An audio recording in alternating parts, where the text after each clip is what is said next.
The NFL has a werewolf problem. The first person to find out was, unfortunately, Jared Goff. Ripped him to shreds quicker than his career in LA. Roger Goodell had to do something, so he tasked Derek Carr to hunt down the beast because, well, he looks like he's watched a movie or two about werewolves. Then, under the light of a full moon, Tua Tagovailoa survived the next attack. His memory of the encounter was hazy, but not because of any of the hits the werewolf got on him. Derek Carr needed a silver bullet, but he wears a gold helmet now, so he called on Dak Prescott to be his sidekick. Hopefully Dak doesn't have any more issues finding his targets, because now there are two after Ryan Tannehill was turned into a werewolf after the third attack. But a clue was found, a helmet amongst the carnage. After wiping it down because it was kind of dirty, it revealed the original werewolf to be Mac Jones. Carr and Prescott hatched a plan and lured the Wolves into a final showdown at the stadium of the Panthers. But wait, there are 5 potential outcomes to this story because Tua also transformed into a werewolf. But in the end, unlike his team for the last 26 years, the last one left standing was the Cowboys quarterback.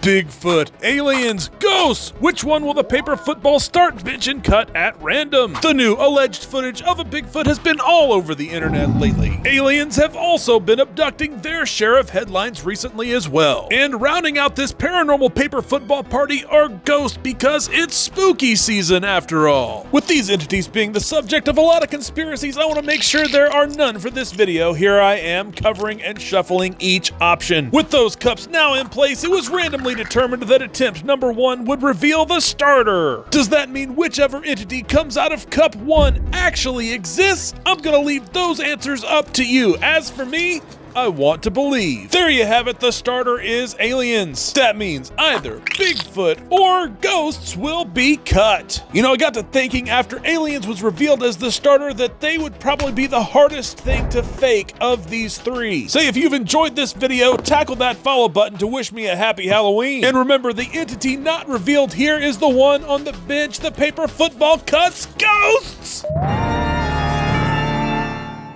They say NFL quarterbacks need to be cold-blooded, but which one is going to take that to a whole new level in this video? It was a dark and stormy night, but the only thing louder than the thunder was the shuffling of all the NFL helmets, resulting in the random murder of Kenny Pickett. The prime suspect has to be his offensive coordinator, Matt Canada, right? Murder was definitely not the sin Jimmy G expected to find when he moved to Las Vegas. It must take one to find one, because when it comes to football at least, Joe Burrow is as cold-blooded as they come. He's the detective on the case. Burrow is out to avenge his fellow AFC North quarterback who was last seen by Deshaun Watson, yet another AFC North quarterback. Watson was just sad this story wasn't headed for a happy ending, as Trevor Lawrence was made the primary suspect after a long strand of hair was found at the crime scene. Luckily, Lawrence's name was cleared by Brock Purdy. With the very relevant information Purdy provided, they set their sights on suspect number 2, Old Man Stafford. But before the killer could actually be revealed, I had to take a time out to examine this footage because I looked up and saw 2 helmets move at once. The paper football selected the helmet on row number 4, which hid the identity of the killer QB. It was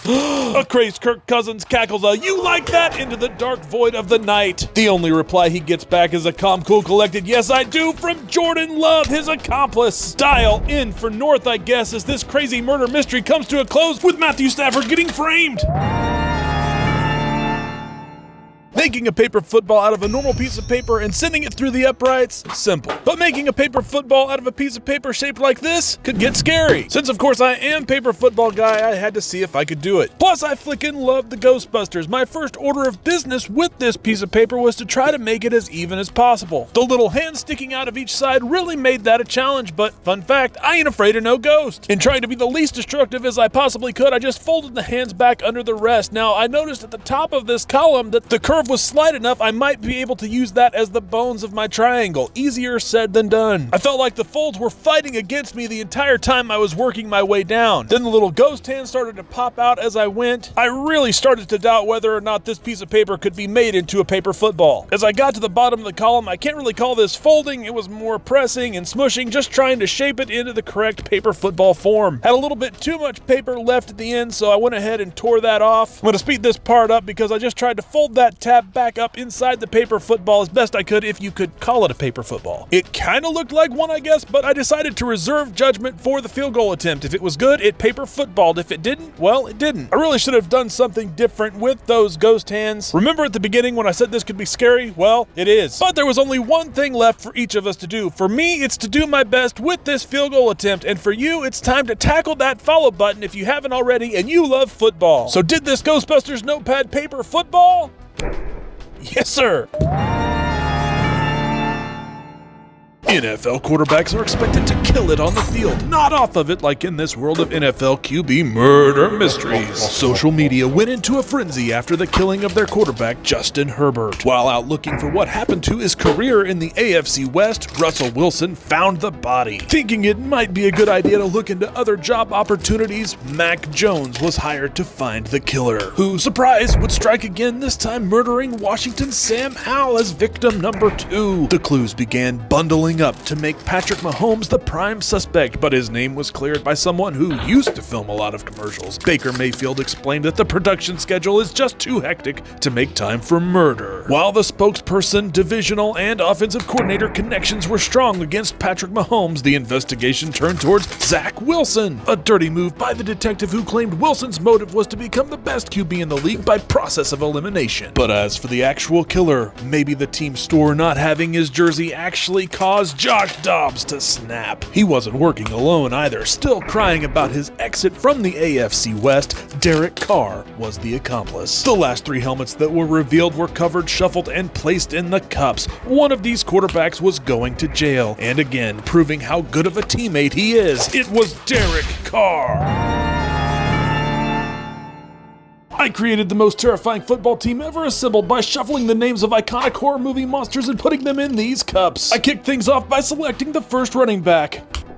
I got to choose the position before each attempt, and I saved quarterback for the end. At running back, it's Leatherface out of Texas, ready to saw his way through defenses. Next, I selected one of the players that would be blocking for Leatherface. At center, out of Florida, is the Creeper from Jeepers Creepers fame. This is good. He'll always have a set of eyes on what the linebackers are doing. As you saw, attempt number 3 was for the first wide receiver, and it was Michael Myers, who excels at running that dagger concept through the middle of the field. I decided to give the right side of the offensive line some attention with this attempt for right tackle. This team is about to go international with the creature from the Black Lagoon out of the Amazonian jungle. Now, I'll admit I have not watched much game film on the next player that was selected, Pinhead, but I'm sure he's ready to raise some hell at tight end. After that, I addressed this team's right guard, and this is definitely a player built to anchor an offensive line, Frankenstein's monster. The next attempt was for this team's second running back. He's got that never say die attitude that coaches love out of New Jersey, Jason Voorhees. Hey, if the cups look a little bit jostled between each attempt, it's because things like this kept happening. It took a literal eternity to film this thing, so tackle that like button to help lift my spirits. Not gonna lie, this team could have a liability at left guard, as Dracula is a little bit undersized for that position, but hopefully he won't suck too bad. And if I call Dracula undersized, I don't know what to say about this next player, wide receiver Chucky. At least I know he'll love it when the coach calls the play Spider 2 Y Banana. The last offensive lineman for this team is an absolute beast. He's literally going to maul defensive ends. Well, at least when there's a full moon. Like I said, the last pick for this Halloween team was quarterback. Expect some out of this world plays from the Predator.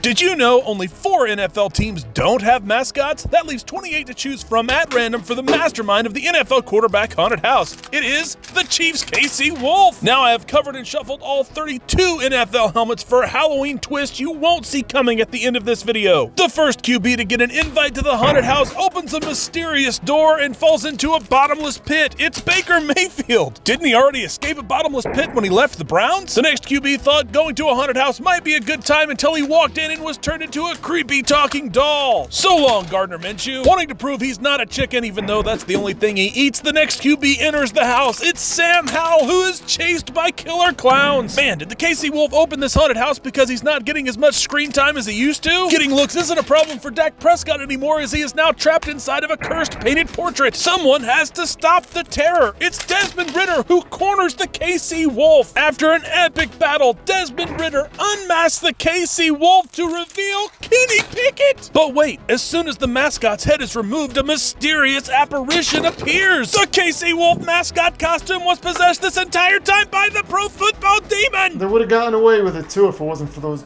mediocre quarterbacks.